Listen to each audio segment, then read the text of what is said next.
Hello, friends. Welcome back. My name is Octavia, and this is my astrology podcast. I had initially planned for this to be a full blackout episode, but I decided, since I've had so much fun recording after dark here and low lighting with candles for this eclipse episode, and I decided just to allow the video to remain, and you're welcome to engage with it if you like, or you can have the blackout experience and simply listen to the transmission. I'll leave it with you to decide. So I really encourage you to, regardless of how you're taking this in or where, to do so with intention if you can. This is a very intense, loud, and disruptive moment that we are in, and I've been journeying this planetary energy, and I thought that it would be particularly well suited for a blackout episode. And if you can be in a space, if you have the availability to drop into this and sort of cut out the rest of the world and turn the lights out, or even if you're in the light of day, that's also just as well. But just to play with this idea of understanding that we can be in the light and in the dark at the same time, and that we can move between these worlds and we can inhabit them however we choose to. And it doesn't have to be light and dark, black and white, good and bad, good and evil for that matter. It can be quite, it can be an adventure. And so for me, lately has been eclipse season. I always forget and then remember that I really find things very loud and bright when eclipse season rolls around. So I'm constantly turning volumes down, muting things.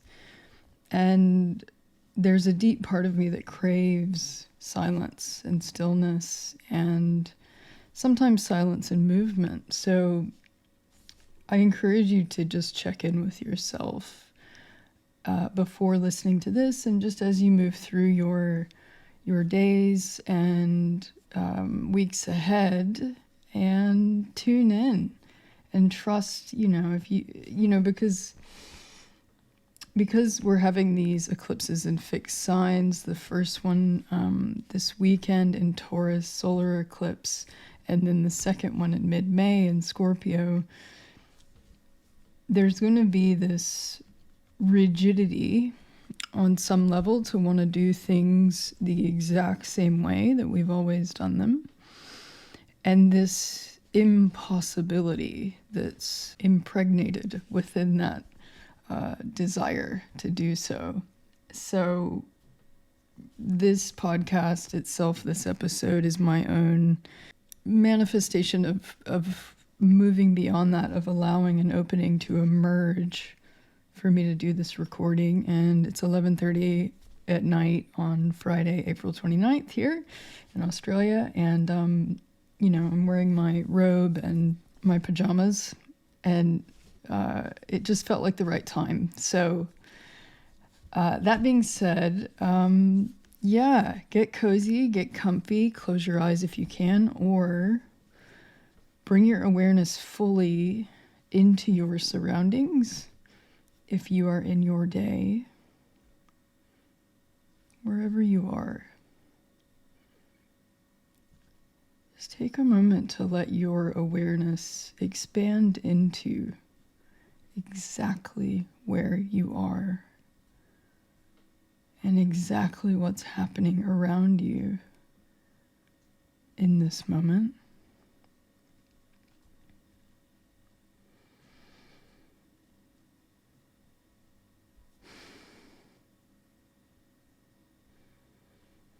And trust that this is exactly where you're meant to be. Nothing to change here. And remembering that you always have a choice to pause, to reflect, to change your mind, to do things differently, and to choose differently. So in brief, this eclipse in Taurus, solar, new moon, eclipse in 10 degrees Taurus, it'll show you what you value, and it will illuminate what's getting in the way of you connecting with what you value most. It can be very frustrating, but it can also be very clarifying. But we must understand that fixed signs are slow, especially Taurus is fixed Earth. Aquarius, Leo, and Scorpio don't expect things to change quickly or dramatically. I mean, that will happen, but the things that you want to change that are causing you to feel uncomfortable are likely just going to take a little bit of time to work through.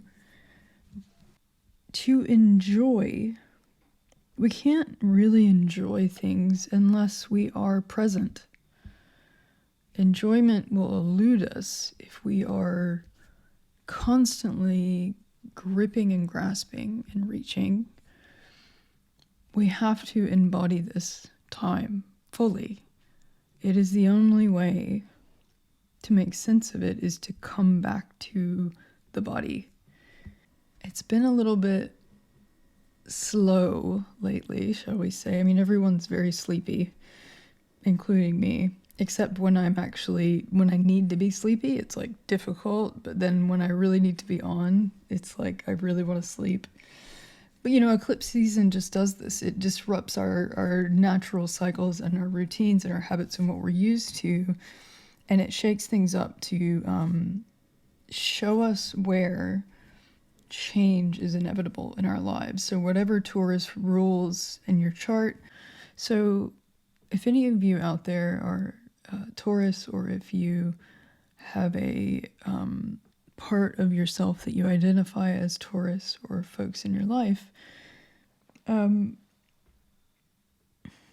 Tauruses don't really do things that they don't want to do. I mean, Venus rules Taurus. Venus likes to enjoy and connect and savor and indulge. And, Venus is not really into doing things that don't serve your quality of life or its quality of experience. So, this is a moment where the things that are getting in the way of enjoying our lives are going to get very loud.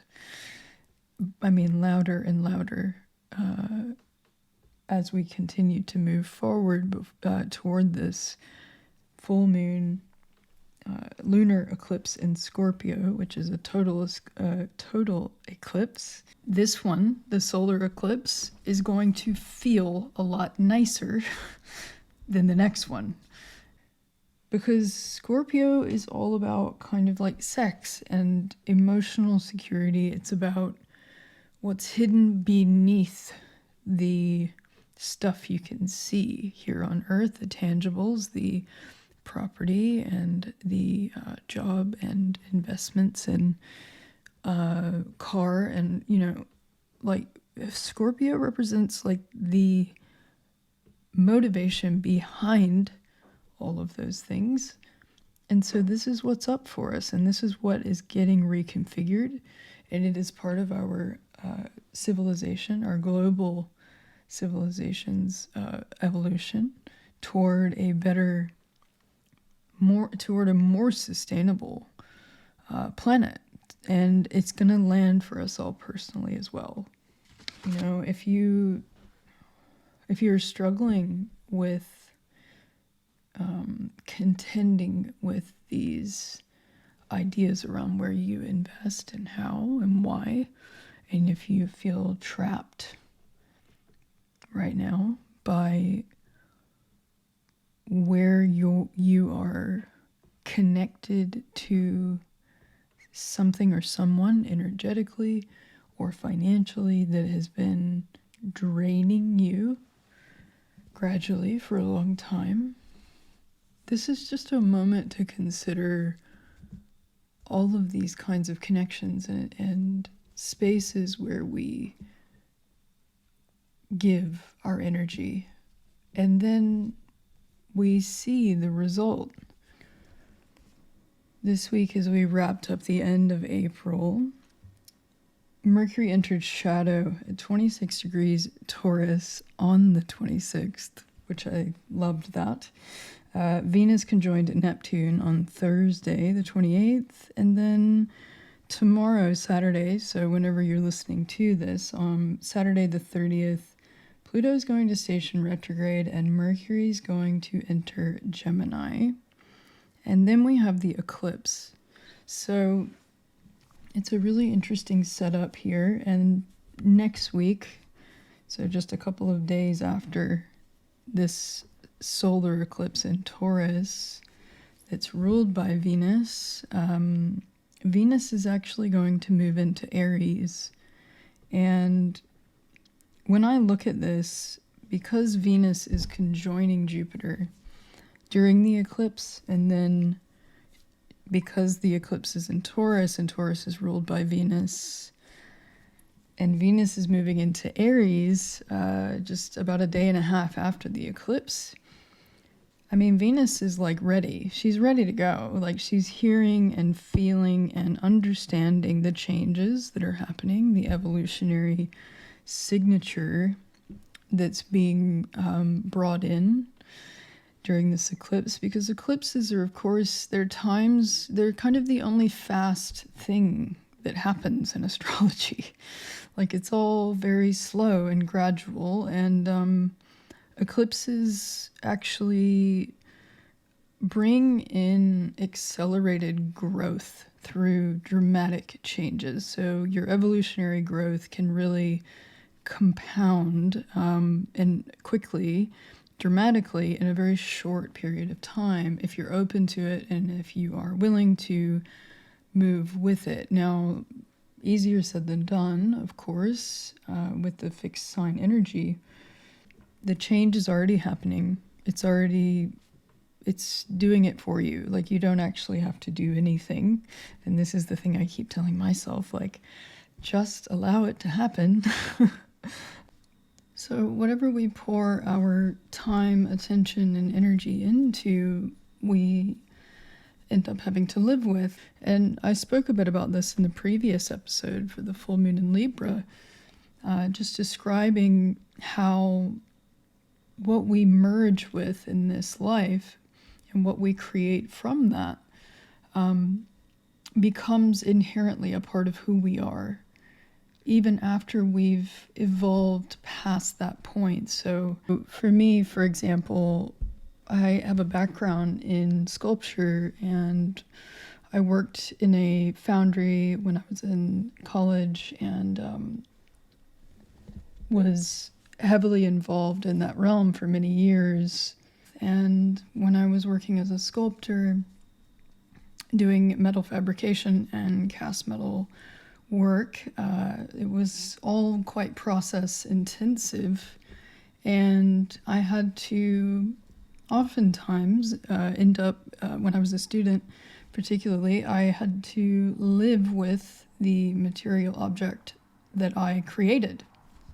And what I often found was that the process that I went through making these objects, the energy I put into them was very obvious to me once it was finished. I could really feel everything I had put into it.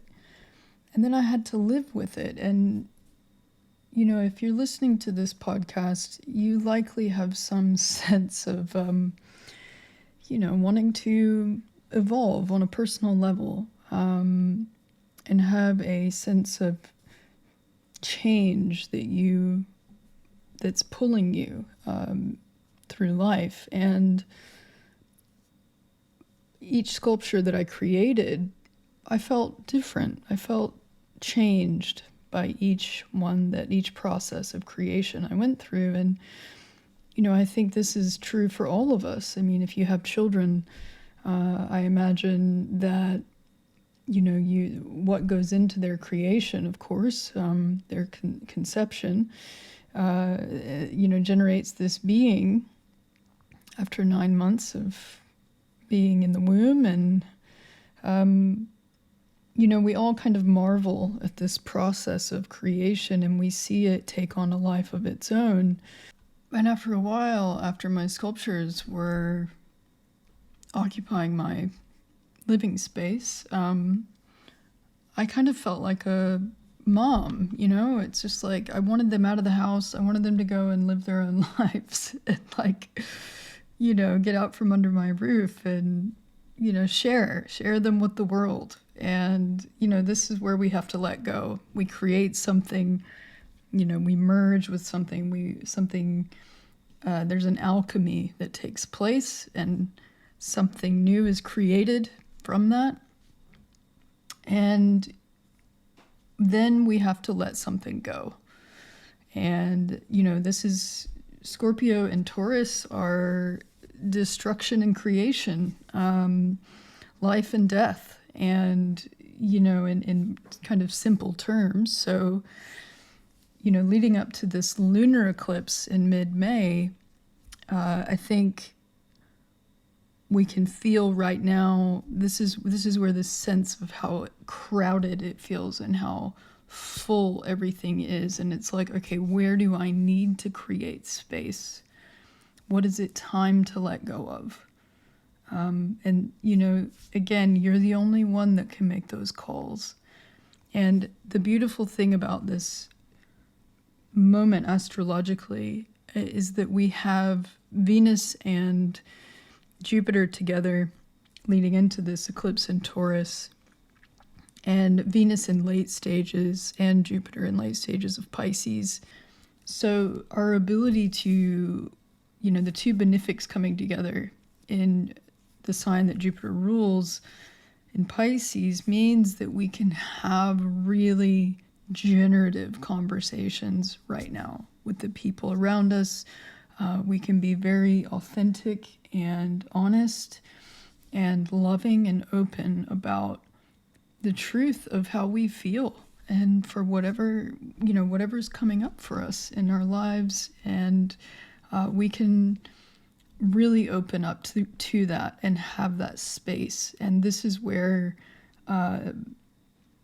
we can actually move with the energy of these eclipses. And this is a moment to think about what's accumulated and why. And, this is a great moment to clean things out. I mean, I unsubscribed on Friday, or at the end of last week. I went through my inbox and I unsubscribed to like 50 things. It felt amazing. So it can even be that sort of stuff. I mean, whatever is pulling you away from what you're here to do, and you're the only one that can know what that is. You can feel it in your body, and you can embody that truth.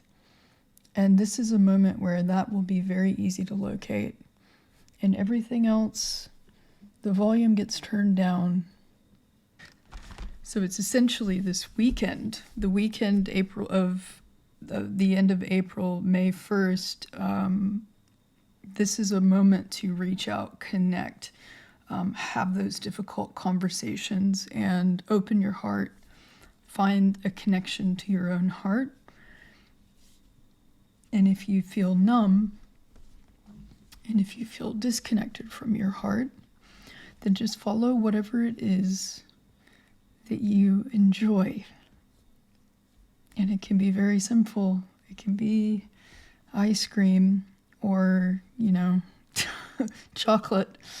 This is still Taurus after all. So, and, presence brings us to the place of enjoyment. And when we can enjoy things, we can embody them and we can speak and act from our heart space much more easily. We're having to really look at what we value and what we invest in and how we think of food and resources and who we decide to invest with, who we merge with, and why. Why we choose to consume certain things and purchase certain things, and why we choose not to consume and purchase other things. So there is a lot in this that is bound up in our identity and in our deep wiring of our conditioning.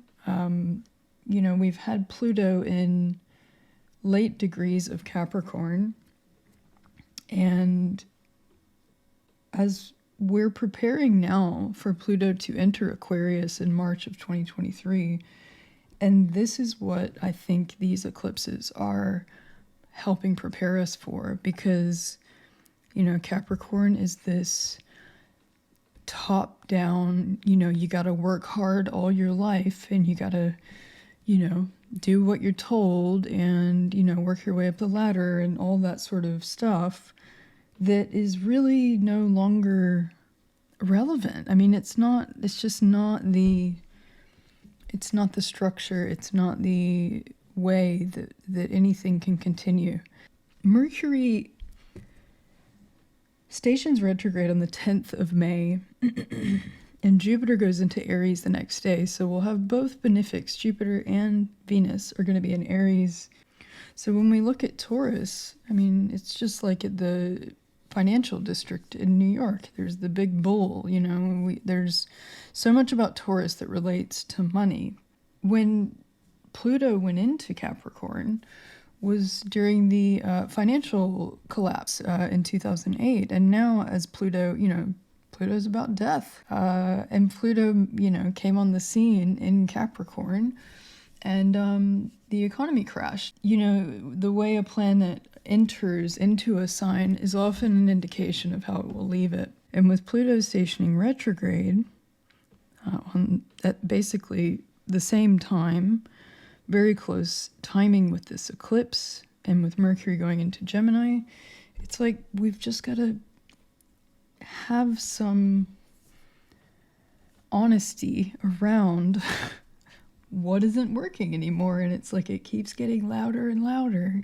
Housing, cost of living, inflation.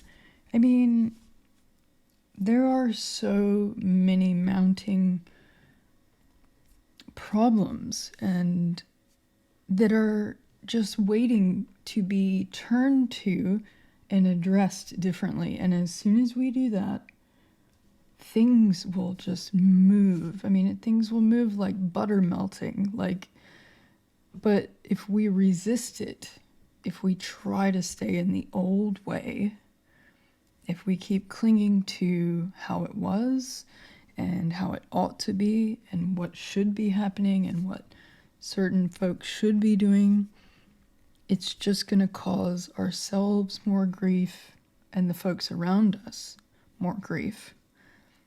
And I imagine we can all agree that there's enough of that to go around. We don't need to create more pain or grief. So we have the choice here, and I wanted to talk about the correlating gene key of this eclipse, which is the 24th gene key, which is about the turning point. And the I Ching, the hexagram 24 in the I Ching is return.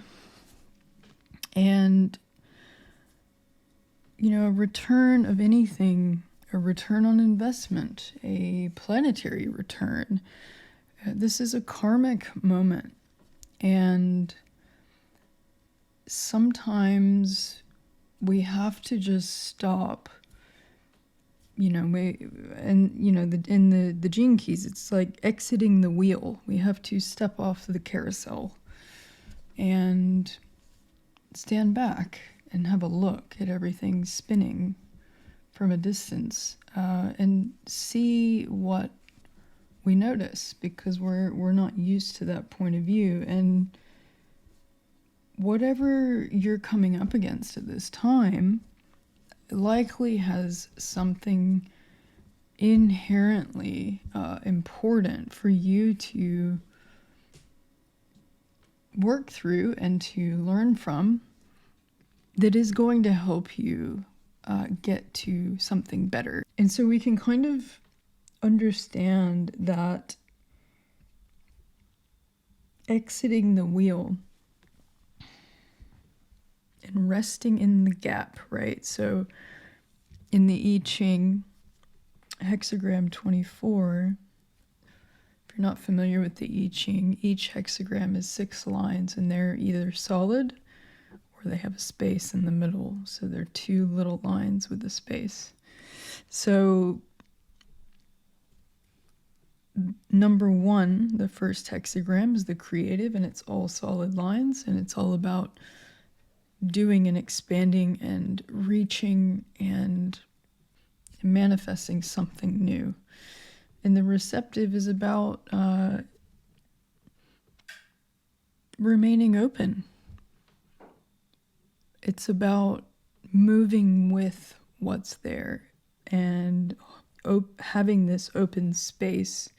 And it's this huge paradox because with so many planets in Pisces, and in any eclipse season, but particularly this one, everything feels very full, very saturated. And, you know, it can be hard to locate ourselves, but that's okay because we're changing. We're in the middle of transformation on many levels that we can't even see yet.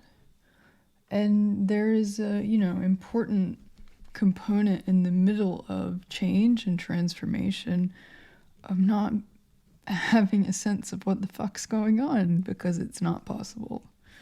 So the more confused that you are, the less you understand about who you are and how your actions reflect that, the better off you are going to be on the other side of these eclipses.